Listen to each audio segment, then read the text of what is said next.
கர்நாடக மாநிலம் சிவமோகா மாவட்டத்தில் உள்ளது பத்ராவதி.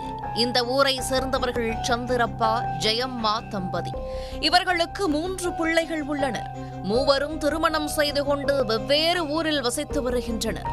கணவனும் மனைவியும் தனிமையில் வசித்து வந்திருக்கிறார்கள். 3 நாட்களுக்கு முன்பு சந்திரப்பாவின் மூத்த மகன் தந்தைக்கு போன் செய்திருக்கிறார். அழைப்பை ஏற்கவில்லை. பலமுறை போன் செய்து பதிலளிக்காததால் சந்தேகமடைந்த அவர் உடனே ஊருக்கு வந்து பார்த்திருக்கிறார். வீட்டின் படுக்கை அறையில் தாயும் தந்தையும் சடலமாக கிடப்பதை கண்டு அதிர்ந்து போயிருக்கிறார். உடனே போலீசாருக்கு தகவல் தெரிவிக்கப்பட்டிருக்கிறது. சம்பவ இடத்துக்கு வந்த போலீசார் சடலத்தை கைப்பற்றி ஆய்வு செய்திருக்கிறார்கள். வயது முதிர்வு காரணமாகவும் உடல்நிலை சரியில்லாததாலும் இருவரும் இறந்திருக்கலாம் என்று குடும்பத்தினரும் ஊர்க்காரர்களும் நினைத்திருக்கிறார்கள். ஆனால் ஜெயம்மா அணிந்திருந்த தாலிச் செயின், மூக்குத்தி, கம்மல் மற்றும் வீட்டில் இருந்த தங்க ஆபரணங்கள் காணாமல் போயிருப்பது தெரிய வந்த பிறகுதான் அது ஒரு கொலையாக இருக்கலாம் என்ற சந்தேகம் போலீசாருக்கு எழுந்திருக்கிறது. அதோடு சாப்பாட்டு மேஜையிலேயே இருவரின் மெடிக்கல் ரிப்போர்ட்டும் திறந்த நிலையில் இருந்துள்ளது. இது போலீசாருக்கு மேலும் சந்தேகத்தை எழுப்பியிருக்கிறது.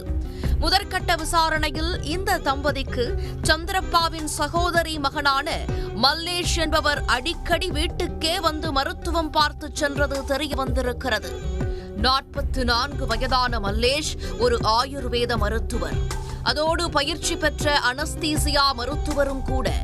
சம்பவத்துக்கு முந்தைய நாள் மல்லேஷ் சந்திரப்பா வீட்டுக்கு வந்து சென்றதை ஊர்க்காரர்கள் சிலர் பார்த்திருக்கிறார்கள். இதனால் போலீசாருக்கு மல்லேஷ் மீது சந்தேகம் ஏற்பட்டிருக்கிறது.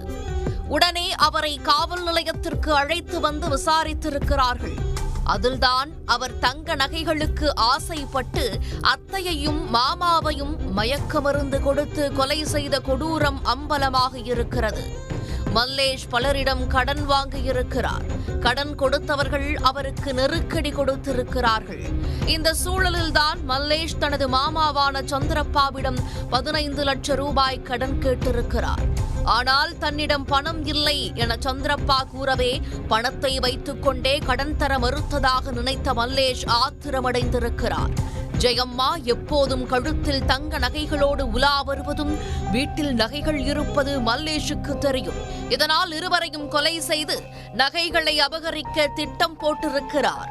சம்பவத்தன்று காலை வழக்கமான மெடிக்கல் செக்கப்புக்காக மாமாவின் வீட்டுக்கு சென்ற மல்லேஷ் சமீபத்தில் எடுக்கப்பட்ட அவர்களின் மெடிக்கல் ரிப்போர்ட்டுகளை பார்த்திருக்கிறார்.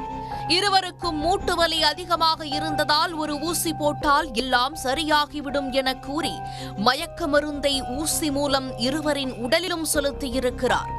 அவர் செலுத்திய மயக்க மருந்தை அதிகபட்சம் 2 மில்லிகிராம் தான் கொடுக்க வேண்டும்.